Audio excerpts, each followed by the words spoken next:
సొలొమోను రాసిన పుస్తకం బైబిల్లో ఏంటంటే ప్రసంగి పుస్తకం. ఆయన ఎందుకు ఈ పుస్తకం రాశాడంటే, నాలాగా మీరు ఉండొద్దు.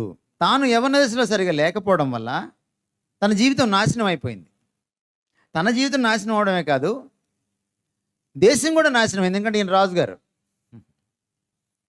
నాశనం అయితే ఏమవుతుంది? దేశం కూడా నాశనం అయిపోతుంది. సొలొమోను పరిపాలన వల్లే ఆ తర్వాత 12 గోత్రాలు 2 ముక్కలై 2 దేశాలుగా మారిపోయినాయి. ఆయన పరిపాలన బాలేక, ఆయన ప్రవర్తన కూడా బాలేక. అంచేత ఆయన ఇప్పుడు మీకేం సలహా ఇస్తున్నాడంటే, నాలాగా ఉండొద్దు అని చెప్పడానికి ఈ పుస్తకం రాశాడు. అక్కడ మొదలెట్టి మీకు కొన్ని సూచనలు ఇస్తాను నేను, సొలొమోన్ లాగే. అవి మీరు తీసుకుంటే సొలొమోన్ లాగా ఉండరు, అందుకంటే బెస్ట్గా ఉంటారు. చూడండి, చాలా సింపుల్ లాజిక్ చెప్తాను మీకు. లైఫ్లో ఉన్న బెస్ట్ పార్ట్ని మీరు బెస్ట్ విషయాల కోసం బెస్ట్గా వాడారనుకోండి, రిజల్ట్ ఏమొస్తుంది? అంతే. లైఫ్లో ఉన్న బెస్ట్ పార్ట్ని వర్స్ట్ విషయాల కోసం వర్స్ట్గా వాడారనుకోండి, రిజల్ట్ ఏమొస్తుంది? వరస్ట్గా అవుతుంది అన్నమాట, మన భాషలో చెప్పాలంటే. ఇప్పుడు చాలాసార్లు మనం ఏం చేస్తామంటే, ఇంకో దీనికి అంకితం చేస్తాం. దీంట్లో మీకు వాట్సాప్లో చాలాసార్లు వచ్చేది ఎట్లా ఉంటుంది? చెత్త ఉంటుంది. చెత్త పనికి వచ్చేది ఏమైనా ఉంటుందా? చాలా తక్కువ. ఈ చెత్తకి మీరు ఇచ్చారనుకోండి, సమయం ఎక్కువ ఇస్తున్నారు కదా వాట్సాప్కి. సో అప్పుడు మీకు ఏమొస్తుంది జీవితంలో? చెత్తే. మీరు ఫేస్బుక్లోకి వెళ్ళి చూడండి, ఎంత చెత్త ఉంటుందో. పనికి వచ్చేది ఏమైనా ఉందా? పనికి వచ్చేది అంటే మీకు పనికి వచ్చేది, ఇతరులకు పనికి వచ్చేది, దేవుడికి పనికి వచ్చేది, దేశానికి పనికి వచ్చేది ఏమైనా ఉందా? అందువల్ల సొలొమోను సూచనలు ఇస్తున్నాడు అన్నమాట. సో మీకు నేను ఇచ్చే మొదటి సూచన ఏంటంటే, గూగుల్ గాడ్. ఏంటది? Google God. గూగుల్ గాడ్ అంటే మీకు ఏమర్థమైంది? తెలుగులో ట్రాన్స్లేట్ చేయండి దాన్ని. దేవుణ్ణి వెతకండి. ఇది మీకు నేను ఇచ్చే మొదటి సలహా. 12వ అధ్యాయము 1వ వచనం. సొలొమోను ఏమన్నాడు? దుర్దినములు ఇంకా రాకముందే, అరే బోరు కొట్టేసిందిరా లైఫ్, చెత్త అయిపోయిందిరా, నాశనం అయిపోయిందిరా లైఫ్, అనవసరంగా నాశనం చేసుకున్నానే అనే రోజు ఒకటి వస్తుంది. అది రాకముందే ఫస్ట్ చేయాల్సిన బెస్ట్ థింగ్ ఏంటంటే, రిమెంబర్ యువర్ గాడ్. నీ దేవుణ్ణి వెతుకు. Google God. దేవుడు ఎవరికి దొరుకుతాడు? ఎవరైతే వెతుకుతారో వాళ్ళకి దొరుకుతాడు. ఇర్మియా గ్రంథం 29:12-13 వచ్చిన, ఎవరు వెతుకుతారో, అది కూడా మనస్ఫూర్తిగా ఇష్టంగా. దేవుడు అర్థం కాకపోతే బ్రతుకు అర్థం కాదు, భవిష్యత్ అర్థం కాదు. జికే చెస్టర్టన్ అని ఒక గొప్ప ఇంగ్లీష్ మేధావి ఉండేవాడు. ఆయన ఏదైనా స్టేట్మెంట్ చేశాడంటే చాలా అద్భుతంగా ఉండేది. ఆయన దేవుడి గురించి ఒక అద్భుతమైన మాట చెప్పాడు ఓ రోజున. సూర్యుడిని ఎవడు చూడలేడు ప్రత్యక్షంగా. ఎప్పుడైనా సూర్యుడిని ఇలా చూస్తా కూర్చున్నావా? ఉదయాన్నే లేచి ముఖంలోకి ముఖం పెట్టి, కళ్ళల్లోకి కళ్ళు పెట్టి? కష్టం, కళ్ళు పోతాయి కదా. సూర్యుడిని ఎవడో చూడలేడు ప్రత్యక్షంగా, కానీ అది లేకుండా దేన్ని చూడలేమన్నాడు. కానీ అది లేకుండా దేన్ని చూడలేం. దేవుడు కూడా అలాంటిడే. దేవుడిని ఎవరూ చూడలేరు ప్రత్యక్షంగా, కానీ ఆయన లేకుండా దేన్ని సరిగా అర్థం చేసుకోలేము. అందుకే దేవుడు కావాలి. వాక్యంలో ఏముందంటే, దేవుడే జ్ఞానానికి మూలం. మీరు ఈరోజు చదువుతున్నారు కానీ జ్ఞానం రావట్లే మీకు. అందుకే ఈ పుస్తకం ఏం చెబుతుంది? జ్ఞానం కావాలంటే దేవుడి దగ్గరికి రారా. అందుకే దేవుడిని వెతకాలి. జ్ఞానం లేకుండా బతకగలమా? బతకలేం. లోకంలో బ్రతకాలంటే జ్ఞానం కావాలి. జ్ఞానం కావాలంటే దేవుడు కావాలి. దేవుడు కావాలంటే ఆయన వెతకాలి, మనస్ఫూర్తిగా వెతకాలి. దేవుడు లేకపోతే నా బతుకు నాకు అర్థం కాదు, నా భవిష్యత్తు నాకు అర్థం కాదు. ఎందుకని మీరు అందరూ ఇంజనీర్లు అవ్వాలనుకుంటున్నారు, అందరు డాక్టర్లు అవ్వాలనుకుంటున్నారు? ఎందుకు చెప్పండి? ఇంకేం లేవా ప్రపంచంలో? ఇంకేం లేవా అవ్వడానికి? ఆ డాక్టర్ కోర్సు ఫెయిల్ అయితే ఫార్మసీ, అది కూడా ఫెయిల్ అయితే నర్సింగ్, కాదు కూడదంటే అగ్రికల్చర్. కాపీ బతుకులు కదా మనం. ఎదురుంటే అమ్మాయి డాక్టర్ అయితే మనం డాక్టర్ అవ్వాలి, ఎదురుంటే అబ్బాయి ఇంజనీర్ అయితే మనం ఇంజనీర్ అవ్వాలి. ఎందుకు ఇలా దారిద్ర్యంగా తయారైంది? నువ్వు పక్కనోడిని కాపీ కొట్టుకుంటా ఎందుకు కూర్చున్నావు? ఎందుకు కూర్చున్నావంటే నీ మూలం నీకు అర్థం కాల. నీ మూలం ఎవరు? దేవుడు. నీ మూలం నీకు అర్థమైనప్పుడు నీ ఒరిజినాలిటీ నీకు అర్థమవుతుంది. అందుకే దేవుడు కావాలి. ముసలివాడైన తర్వాత, ముసలిదాని అయిపోయిన తర్వాత దేవుడు వచ్చి లాభం ఏమిటి? అన్యమతం ఉంది వాళ్ళకి. ముందు బ్రహ్మచర్యం, ఎంజాయ్ లైఫ్, ప్రతిదానికి ఒక ట్యాగ్ లైన్ ఉంటుంది. ఆ తర్వాత గృహస్థం అంటే పెళ్ళవుద్ది అన్నమాట. చేసేదేముంది? ట్యాగ్ లైన్ అనమాట. పెళ్ళైపోయింది కదా, ఇంకా చేసేదేముంది? కొన్ని రోజులు అయిపోయిన తర్వాత పెళ్ళి మొత్తేస్తుంది అనమాట. కాశీకి వెళ్ళలేడు, అలాగని కాపురం చేయలేడు. ఇది మధ్యస్థమైన బతుకు అన్నమాట. దాన్ని వానప్రస్థం అన్నారు. అదొక దుర్భరమైన దశ. ఆ తర్వాత వస్తుంది ఏమిటిది? సన్యాసం, భార్యను కూడా వదిలిపెట్టగలిగే తెగింపు, కాశీకి వెళ్ళిపోవడం. అప్పుడు దేవుడు. కానీ ఈ పుస్తకం అలా చెప్పట్లా. వృద్ధాప్యంలో సన్యాసం చెప్పట్లా. బ్రహ్మచర్యం నుంచే నీకు దేవుడు కావాలి, అప్పుడు బ్రతుకు బాగుంటుంది. ద బెస్ట్ పార్ట్ ఆఫ్ లైఫ్ని నువ్వు పూర్తిగా అర్థం చేసుకున్నప్పుడు దాని నుంచి బెస్ట్ తీసుకోవడానికి నీకు వీలవుతుంది. ఫస్ట్ ప్రయారిటీ ఎవరంటే మీకు, ఇక్కడ కూర్చున్న వాళ్ళు ఇంకా ఎవరైనా మారుమనసు పొందకపోతే మీరు ఫస్ట్ తెలుసుకోవాల్సింది ఏంటంటే, దేవుడు మీకు దొరకాలంటే ముందు మీరు యేసుప్రభుని పట్టుకోవాలి. యేసుప్రభుని పట్టుకోవడం అంటే నీ పాపాలు ఒప్పుకొని కాస్త 4 కన్నీళ్ళు గార్చి ఆ తర్వాత బాప్తిసం తీసుకోవడం కాదు. యేసుప్రభుకి అంటే దేవుడికి నీ జీవితాన్ని తీసుకెళ్ళి ఆయన చేతిలో పెట్టాలి. ఎందుకంటే నీకు రచయిత ఆయనే. నీ తల్లి గర్భంలో ఆయన నిన్ను రూపించాడు. నిన్ను రూపించకముందే నీ గురించి ప్రణాళిక గీశాడు. నీ భవిష్యత్తుని ఎటైనా మార్చగలడు. ఆ భవిష్యత్తులో నువ్వు గెలవడానికి కావలసిన సామర్థ్యాల్ని నీలో ఉంచాడు. కాబట్టి ఆయన చేతుల్లో పెట్టడం. విశ్వాసం అంటే commitment, committing ourselves to Christ. యేసుక్రీస్తుకి పూర్తిగా నన్ను నేను ఇచ్చివేసుకోవడమే విశ్వాసం. అప్పుడు ఆయన నిన్ను పరిపాలించడం మొదలెడతాడు. అప్పుడు ఆయన నువ్వు తెలుసుకోవడం మొదలెడతావు. అప్పుడు ఆయనకి నువ్వు పగ్గాలిస్తావు. నీ రథాన్ని, నీ జీవన రథసారథి అవుతాడు ఆయన. He will be your life's driver. ఎటు వెళ్ళాలో, ఎప్పుడు వెళ్ళాలో, ఎలా వెళ్ళాలో, ఎక్కడ బ్రేక్ కొట్టాలో, ఎక్కడ ఎక్సలేటర్ తొక్కాలో ఆయనకు తెలుసు. నీకు తెలియదు. నువ్వు డ్రైవింగ్ సీట్లో కూర్చుంటే యాక్సిడెంట్లు అవుతాయి. అందుకే దేవుడు కావాలి. నెంబర్ 2, రెండో సూచన, గేజ్ యువర్ సెల్ఫ్. నిన్ను నువ్వు తెలుసుకో. మొదట నీ దేవుణ్ణి వెతుకు, 2 నిన్ను నువ్వు తెలుసుకో. ఇది చాలా ఇంపార్టెంట్. సోక్రటీస్ ఒకసారి అన్నాడు, ఓ మనిషి నిన్ను నువ్వు తెలుసుకో. ఇది చాలా ఇంపార్టెంట్. పౌలు రోమాపత్రిక 12వ అధ్యాయం 3వ వచనంలో ఏమన్నాడంటే, ఒకడు తన్ను తాను ఎంతగా హెచ్చించుకోవాలో అంతే హెచ్చించుకోవాలి అన్నాడు. ప్రతివాడు దేవుడు తనకిచ్చిన సామర్థ్యము కొలది హెచ్చించుకోవాలన్నాడు. అంటే నిన్ను నువ్వు తెలుసుకోవాలి.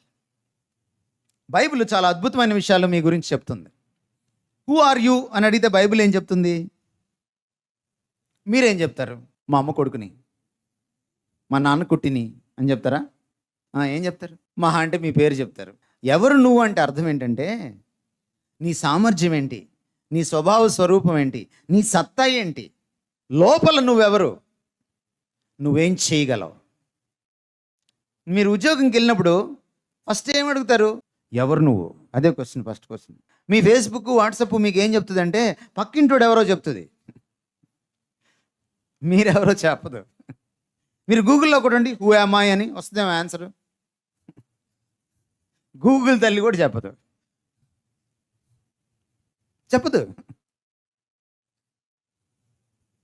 నిన్ను నువ్వు తెలుసుకోవడం సెకండ్ ఇంపార్టెంట్ థింగ్. ఎందుకంటే నీలో ఏముందో నీకు తెలియకపోతే నువ్వేం చేస్తావు తెలుసా? ఎప్పుడు పక్కింటోడినే కాపీ కొడతావు. నిన్ను నువ్వు తెలుసుకోకపోతే నువ్వు 24 గంటలు ఏం చేస్తావంటే పక్కింటోడు ఏం చేశాడు, ఎదురింటో ఆవిడ ఏం చేసింది, నేను అదే చేస్తాను. మీ తల్లిదండ్రులు కూడా అలాగే ఉన్నారు. వాళ్ళ కొలీగ్ వాళ్ళ అమ్మాయి ఏం చేస్తే మిమ్మల్ని అదే చేస్తారు. వాళ్ళ కొలీగ్ వాళ్ళ అమ్మాయి ఎక్కడ జాయిన్ అయితే మిమ్మల్ని కూడా అక్కడ జాయిన్ చేస్తారు. వాళ్ళకి పాపం అంతే తెలుసు. ఏం చేస్తాం? భారతదేశం గొప్పతనం అది. ఇదంతా వెరస ఎందుకు జరుగుతుందంటే మీరెవరో మీకు తెలియదు. 139 దావీదు కీర్తన మీరు చదివితే మీ గురించి అద్భుతమైన మాటలు ఉన్నాయి. కీర్తనకారుడు ఏమంటున్నాడంటే, బైబిల్ ఏం చెప్తుందంటే మీరు ఒక విచిత్రం అని చెప్తుంది. ఎవరు మీరు? విచిత్రం. చిత్రానికి విచిత్రానికి ఏంటి తేడా? ఇదేంటి సార్ ఇలాంటి విచిత్రమైన ప్రశ్నలు వేస్తున్నారంటున్నారా? చిత్రానికి విచిత్రానికి ఏమిటి తేడా? చిత్రం ఎప్పుడు మామూలుగా ఉంటుంది, విచిత్రం అలా మళ్ళీ ఇంకోటి ఉండదు. మీరు చిత్రమా విచిత్రమా? According to Psalm 139 you are not a చిత్రం, యు ఆర్ ఎ విచిత్రం. అంటే నీలాంటి అమ్మాయి నీలాంటి అబ్బాయి ఇంకొకడు భూమి మీద లేడు. భూమి యొక్క అగాధ స్థలంలో నువ్వు నన్ను విచిత్రముగా నిర్మించిన నాడు. ఉందా మాట? ఉందా మాట? భూమి యొక్క అగాధ స్థలాలు అంటే తల్లి గర్భం అన్నమాట. బైబిల్ పొయటిక్ లాంగ్వేజ్లో తల్లి గర్భంలో ఎలా సృష్టించాడంటే దేవుడు నిన్ను విచిత్రంగా, చిత్రంగా కాదు. You not just a selfie, you are an exclusive selfie. నీలాంటి సెల్ఫీ ఇంకోళ్ళకి లేదు. మీ చేతి ఫింగర్ ప్రింట్స్ చూసుకోండి ఒకసారి. ఇంటికి వెళ్ళినప్పుడు చూసుకోండి, పౌడర్ రాసి దీని మీద పౌడర్ వేసి చూస్తే తెలుస్తుంది మీకు. సింకులు ఉంటాయి, చక్రాలు ఉంటాయి, కొంతమందికి అర్థం కాని కూడా ఉంటాయి. మీ అమ్మకు కూడా రాయండి, సేమ్ ఉంటాయా? నాన్నకి, అక్కకి, తమ్ముడికి నువ్వు అంత విచిత్రం. అప్పుడప్పుడు అమ్మ తిడుతుంటుంది, అక్క చూడు ఎంత బాగా చదువుకుంటుందో. ఆమె అక్క, ఆమె ఒక చిత్రం, నేను ఇంకో చిత్రం. చదువుకుంటే చిత్రం, ఇది చదువుకోని చిత్రం. అంత విచిత్రం మీరు. ఏమిటి దీని అర్థము? నీలో ఉన్న సామర్థ్యం నీ పక్కన వాళ్ళలో ఉండదుగాక ఉండదు. కాబట్టి వాడు ఇంజనీర్ అయితే నువ్వు అవ్వకూడదు, నువ్వేంటో నిరూపించాలి. మన సామర్థ్యం తెలుసుకోవాలంటే ఒకటే చిట్కా, నీ దేవుణ్ణి నువ్వు తెలుసుకున్నప్పుడు నిన్ను నువ్వు తెలుసుకుంటావు. ఇది one of the greatest blessings when you know God. నీ సృష్టికర్తను ఎప్పుడైతే నువ్వు తెలుసుకుంటావో నీ గొప్పతనం ఏంటో నీకు అర్థమవుతుంది.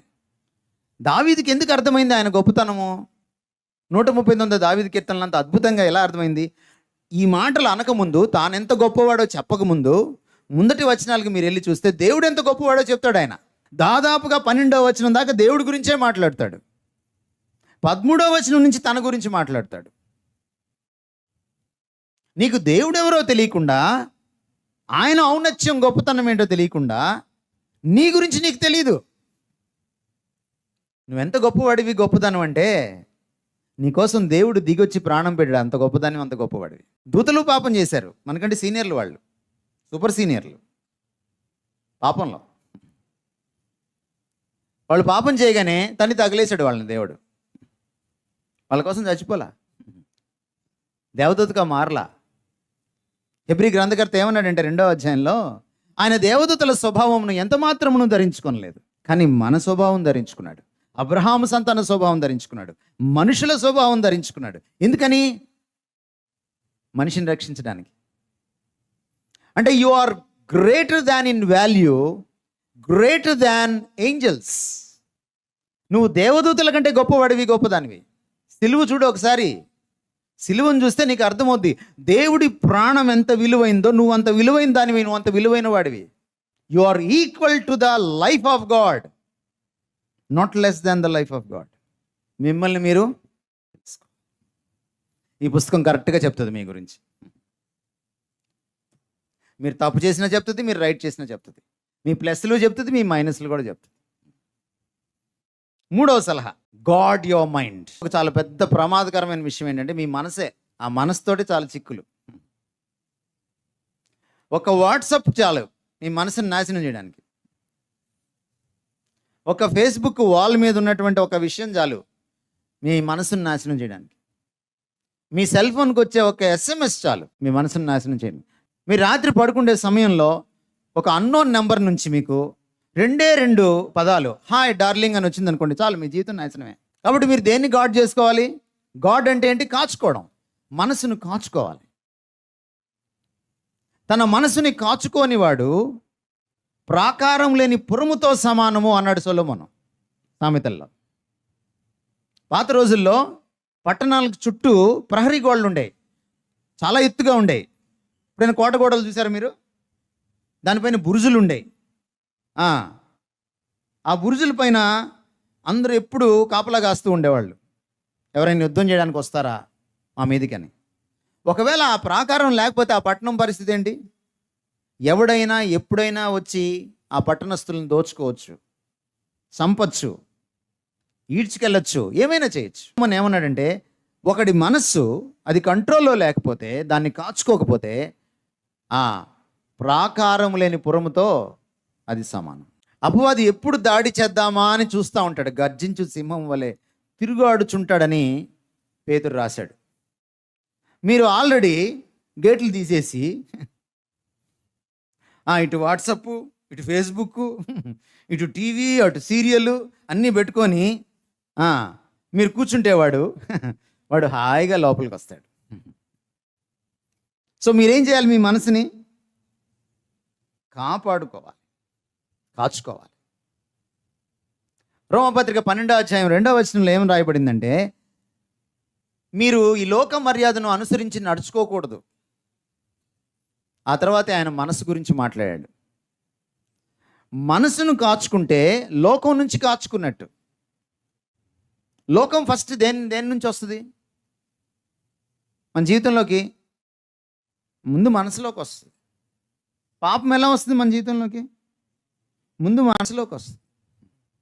ఇంగ్లీష్లో ఒక మంచి కొటేషన్ ఉంది, so a thought reap an action, so an action reap a habit, so a habit reap a character, so a character reap a destiny.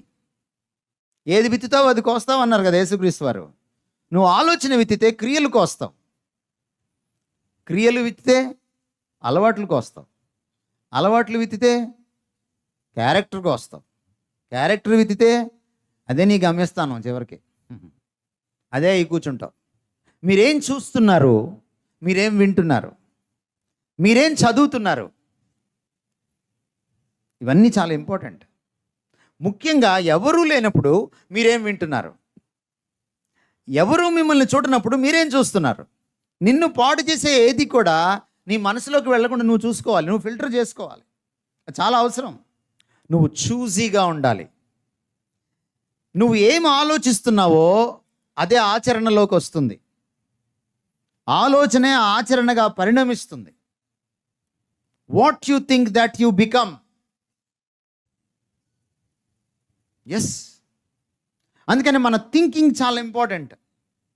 మన థింకింగ్ని ఏది ప్రభావితం చేస్తుంది?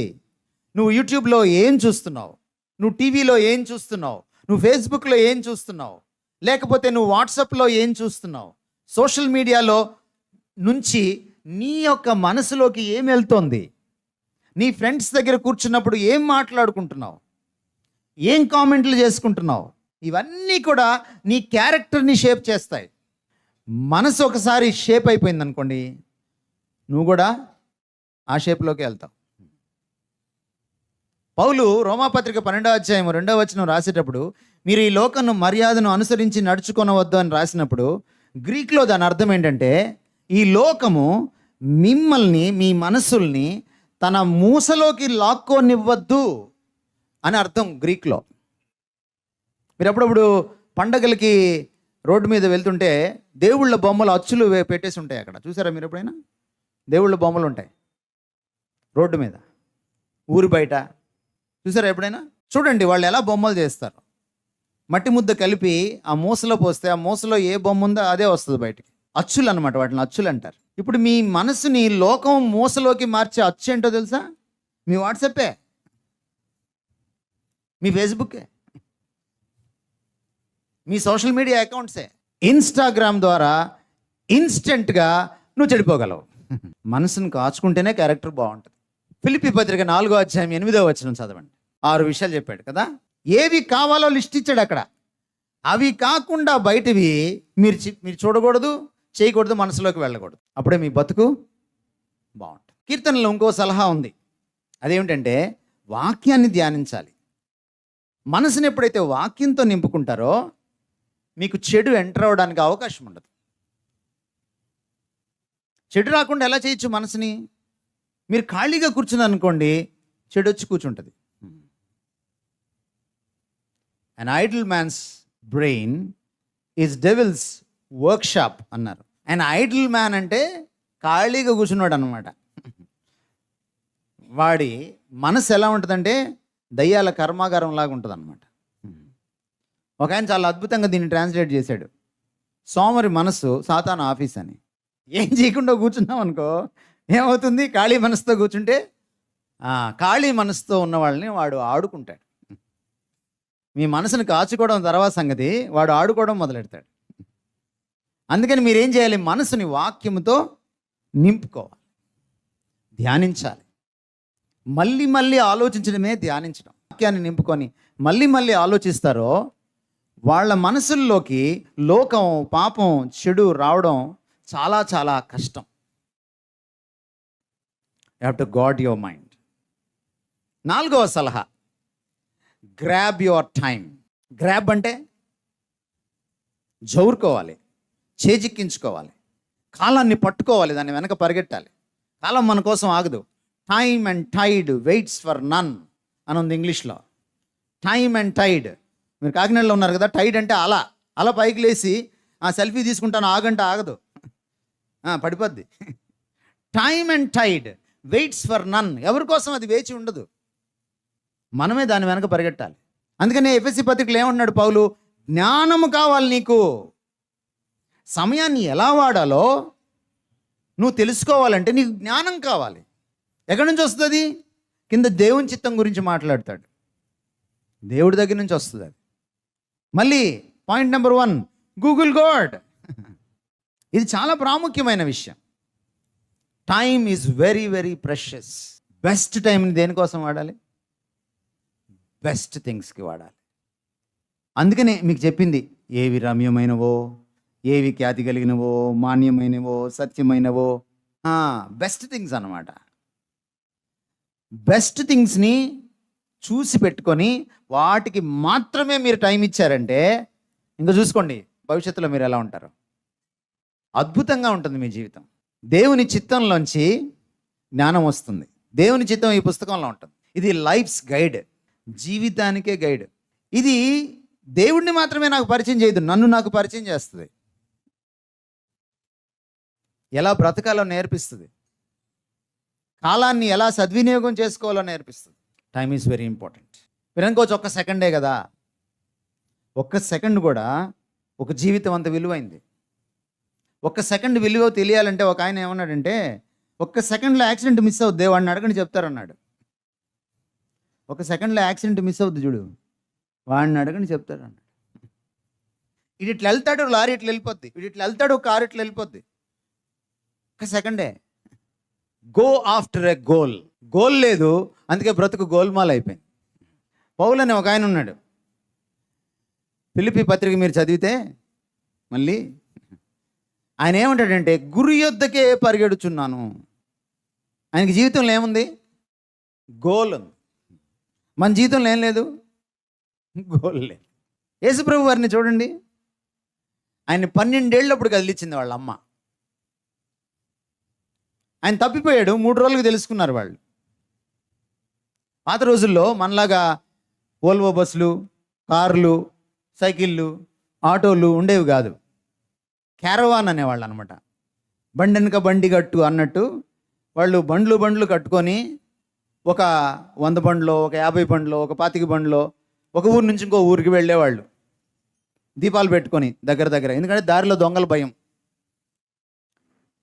ఇలాగా వెళ్తూ ఉంటే ఒక ఊరు నుంచి, ఇప్పుడు యెరూషలేము నుంచి నజరేతు వెళ్ళాలి. మేబీ ఒక రోజు పడుతుంది, ఓ రాత్రంతా ప్రయాణం ఉంటుంది బండిల మీద వెళ్తుంటే. ఈ యేసుక్రీస్తు వారికి అందరికీ హాట్ ఫేవరెట్ కాబట్టి, ఈయన చిన్నపిల్లడు, ఇంకా టీనేజ్ కూడా రాలేదు ఈయనకి. అందరి దగ్గర ఎవరో ఒక దగ్గర ఉండుంటాడులే, ఎవరో ముద్దు చేస్తున్నారు, ఎవరి దగ్గర కూర్చున్నాడు, మాటలు చెప్తున్నాడు అనుకున్నారు వాళ్ళు. 3 రోజులైంది వాళ్ళకి తెలిసేటప్పటికి. పరిగెట్టుకుంటూ వచ్చింది ఆవిడ వెనక్కి, ఎక్కడున్నాడని దారంతా వెతుక్కుంటూ వచ్చింది. మళ్ళీ దేవాలయంకి వచ్చింది, ఎక్కడ స్టార్ట్ అయ్యారో అక్కడికి వచ్చింది. అప్పుడు తెలిసింది ఆవిడకి, ఈయన పెద్దోళ్ళతో కూర్చొని డిబేట్లో ఉన్నాడు. గబగబా వెళ్ళి గాబరాగా అనింది, నువ్వు ఎక్కడికి వెళ్ళిపోయావు, నేను మీ నాన్న ఎంత భయపడిపోయాం. యేసుప్రభు గారు ఏమన్నారు అప్పుడు? 12 ఏళ్ళప్పుడు ఆయన గోల్ గురించి మాట్లాడాడు. ఆయన జీవితంలో ఆయన గోల్ ఏంటో మాట్లాడాడు. ఆయన, నా తండ్రి పని మీద ఉన్నాను, నీకు తెలీదా అమ్మా, నీకు తెలీదా ఈ విషయం అని అడిగాడు.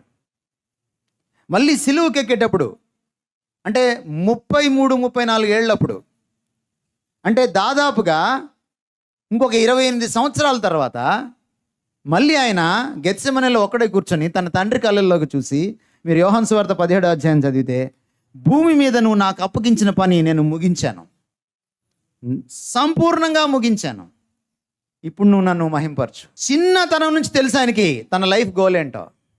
నీకు తెలుసా నీ లైఫ్ గోల్ ఏంటో? నువ్వు యేసుప్రభు బిడ్డని ఎలా అనాలి? If you are a disciple of Christ, if you are a child of God, నువ్వు యేసుప్రభు లాగా బతకాలి. నీ గోల్ ఏంటో నీకు తెలిసి ఉండాలి. దేవుడు నిన్ను తల్లి గర్భంలో విచిత్రంగా చేసుంటే, నువ్వు ఒక విచిత్రం, ఒక మ్యాచ్లెస్ అయితే, నీ గోల్ కూడా మ్యాచ్లెస్గా ఉంటుంది, పక్కింటోళ్ళలాగా ఉండదు. నా దినముల్లో ఒకటైన నువ్వు కాకమునిపే నీ గ్రంథములో లిఖితములైన, you have a plan for me అని అర్థం దానికి. తల్లిదండ్రులు అడగాలి బిడ్డ పుట్టగానే, what is your plan for my child? ఎందుకంటే మీ బిడ్డ కాదు, బిడ్డలు దేవుడిచ్చే బహుమానం. You need to ask. మీరైనా తల్లిదండ్రులైనా సరే, నా గోల్ ఏంటి, నన్ను ఎందుకు పుట్టించావు, నేనేం సాధించాలి, మై పర్పస్ ఆఫ్ లైఫ్. యేసు ప్రభు లాంటి, పౌలు లాంటి ఆ సెన్స్ ఆఫ్ పర్పస్, ఆ గోల్ వైపు పరిగెట్టేటువంటి ఆ బ్రతుకు చాలా క్వాలిటేటివ్గా ఉంటుంది. మీ గోల్ ఎప్పుడైతే మీకు అర్థమవుతుందో, మీరు పిచ్చి పనులు ఏం చేయరు, మీరు అదే చేస్తారు. ఒక ఒలింపిక్స్లో రన్నింగ్ రేస్లో 100 మీటర్స్ డాష్లో ఒక గోల్డ్ మెడల్ కొట్టాలనుకున్నటువంటి ఆవిడ ఏం చేస్తుంది? 4 సంవత్సరాలకు ఒకసారి వస్తుంది కదా ఒలింపిక్స్. ఈ 4 ఏళ్ళు ఏం చేస్తుంది? వేరే పని ఏం చేయదు, ఎందుకంటే ఆవిడకి ఒక గోల్ ఉంది. నువ్వు అన్ని పనులు ఎందుకు చేస్తున్నావు? నీకు గోల్ లేదు. ఇంగ్లీష్లో సామెత ఉంది, jack of all master of none. వీడికి అన్ని ఇంట్లో తలదూరుస్తాడండి, ఒక్కడు కూడా రాదు. అది అన్నమాట దాని తెలుగులో అర్థం చెప్పాలంటే. వీడు అన్నిట్లో వేలు పెడతాడు, ఒక్కడు కూడా రాదు. అలా ఉండకూడదు మనం. దేవుడు నిన్ను పుట్టించినప్పుడు నీ పట్ల ఆయనకి ప్రత్యేకమైన తలంపులు ఉన్నాయి. 139 దావీదు కీర్తనలో దావీదు అంటాడు, నీకు ఉన్న తలంపులు ఎంత ప్రియమైనవి, వాటిని లెక్కిస్తాను అనుకుంటే నేను లెక్కించలేను. They are not only great in number, but they are also great in quality. దేవుడు నీ గురించి అద్భుతమైన కలలు కంటున్నాడు, అద్భుతమైన ప్రణాళికలు గీస్తున్నాడు. Once you know him, you know his plan. Once you know his plan, you know your life's goal. Once you know your life's goal, నీ టైం ఎలాగ సెట్ చేసుకోవాలో, దేనికి ఏది ఇవ్వాలో నీకు అర్థమవుతుంది. క్వాలిటీ వస్తుంది లైఫ్లో. You never waste time. దేవుడి కోసం ఏం సాధిస్తావు, నీ కోసం ఏం సాధిస్తావు, దేశం కోసం, ఇతరుల కోసం ఏం సాధిస్తావు. నువ్వు సాధించేది నీకు బ్లెస్సింగ్, ఇతరులకు బ్లెస్సింగ్, దేవుడికి మహిమని ఇవ్వాలి. అది గోల్. రాజైన అగ్రిప్ప ముందు నిలబడ్డాడు పౌలు. ఆయన గోల్ ఏంటో చెప్తున్నాడు. నేను గుర్రం మీద వెళ్తున్నాను, నేను పెట్టుకున్న గోల్ ఒకటి ఉంది. ఎక్కడ క్రైస్తవుడు కనపడిస్తే వాడిని రోడ్డు మీదకి ఎడవాలి, వాడిని అరెస్ట్ చేయాలి, వీలైతే చంపించాలి. ఇదే నా గోల్. అప్పుడు చూశాను యేసుప్రభుని ఒక వెలుగు రూపంలో, గుర్రం మీద నుంచి కింద పడ్డాను. అప్పుడు అడిగాను, నా గోల్ ఏంటి ప్రభువా? నేను ఏమి చెయ్యాలని నువ్వు కోరుతున్నావు? ఇప్పుడు దాకా నా గోల్ నాది, నువ్వు చెప్పు ఇప్పుడు నా గోల్ అని అడిగాను.